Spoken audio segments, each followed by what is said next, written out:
So today I'm going to show you guys how to make the new Scarlet Witch crown from the WandaVision finale.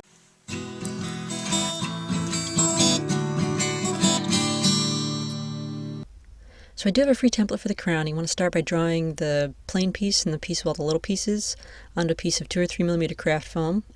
And then you just want to cut out the big piece and all the little tiny pieces. And then you just want to take some glue and stick it on the back of all the little tiny pieces. You just glue those onto the plain piece one by one. This part gets a little tedious. This is where it's a good time to be watching a movie or something. This is what it looks like when it's done. So then you want to coat the whole thing in 2 or 3 coats of white school glue. And what that'll do is it'll seal off the foam so it takes the paint better. So do all the lower parts in black paint. You can just use plain black foam, but the paint will shine it up a little bit. And then, of course, color the top layer with red paint. So here's what it looks like when it's done. Then you want to coat the whole thing with some shiny varnish to shine it up a bit.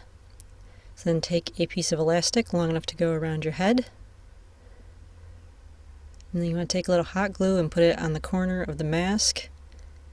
And shove your elastic into the warm hot glue. And then put a little more hot glue over the top of it to seal it so that it won't come off.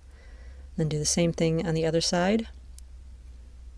And then when you're wearing it, the elastic will give it the proper bend. Yes, yes, let the hate flow through you. Oh! That did not go at all the way I planned.